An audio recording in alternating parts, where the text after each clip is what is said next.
Hello everyone, my name is Seth, and today I'm going to give you my review of The Suicide Squad.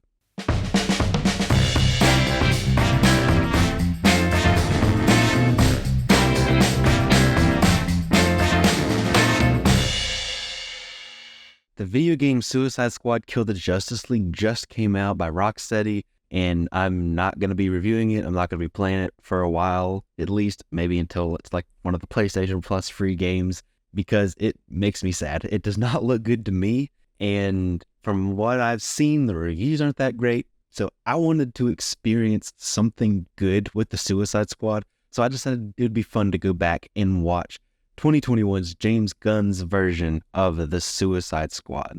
But before I go any farther, go ahead and like this video, hit subscribe, and hit the bell icon so you never miss a video. This came out in August of 2021, and this was still at a time where theaters were kind of struggling from 2020 and things like that. And so I think because of that, this is kind of an underrated movie. I don't hear a lot of people talking about the Suicide Squad when they probably should. This is the movie that James Gunn wanted to make. When he had his meeting with DC after being let go from Marvel, they told him he could make anything. They even offered up Superman. He said he wanted to do the Suicide Squad, and I think that was a pretty good choice, especially based off of him coming off of Guardians of the Galaxy. I think he did a great job with this, but I will go ahead and say I will spoil the Suicide Squad a little bit just because it's a couple years old at this point.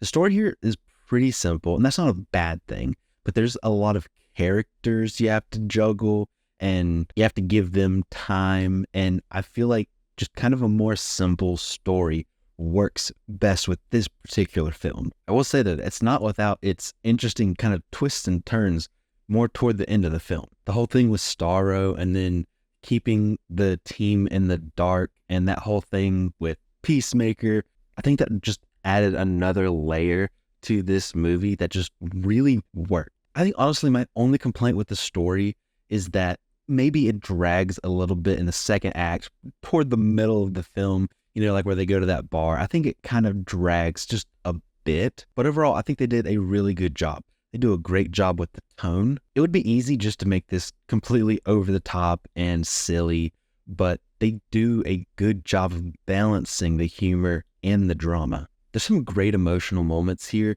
and they know when to kind of let that sit, and then also they know when they can throw in a little joke after a bit of seriousness. I think that's definitely something you can come to expect with James Gunn, is that he'll definitely deliver the emotional moments, but he knows for the most part when to add in some moments of levity. All the stuff with Ratcatcher 2 is really great. I really enjoy the Peacemaker and Rick Flag fight toward the end. I remember being on the edge of my seat during that sequence, and this film gave Rick Flag so much more character than the 2016 Suicide Squad film did, and I really didn't want him to die in this. At the end of this movie, I did not like Peacemaker as a character. He killed Rick Flag, so I was really interested to see how the show would handle it, and they do such a good job there. I know this isn't a part of the movie, but in the Peacemaker show, they do such a good job writing that character and giving that character more,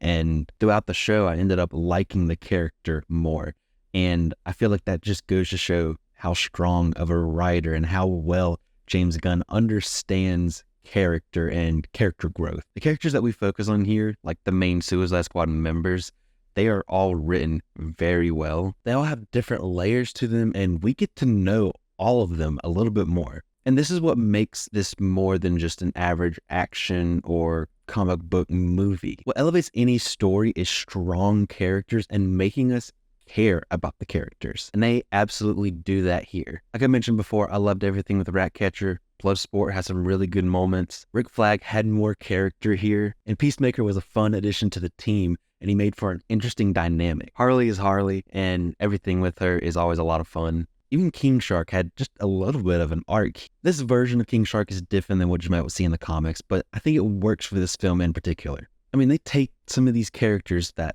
a lot of people probably have never heard of, and they make us care about them. I mean, they made us care about Polka Dot Man. And along with the writing, the whole cast does a great job with their performances all throughout this film. Margot Robbie is great as Harley Quinn. She's a fantastic actress.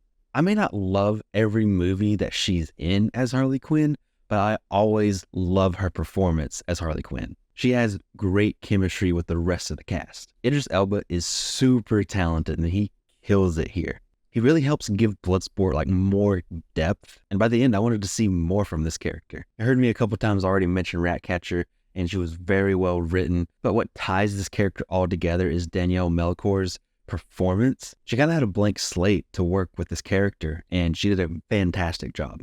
I love the moments with David Dastmalchian.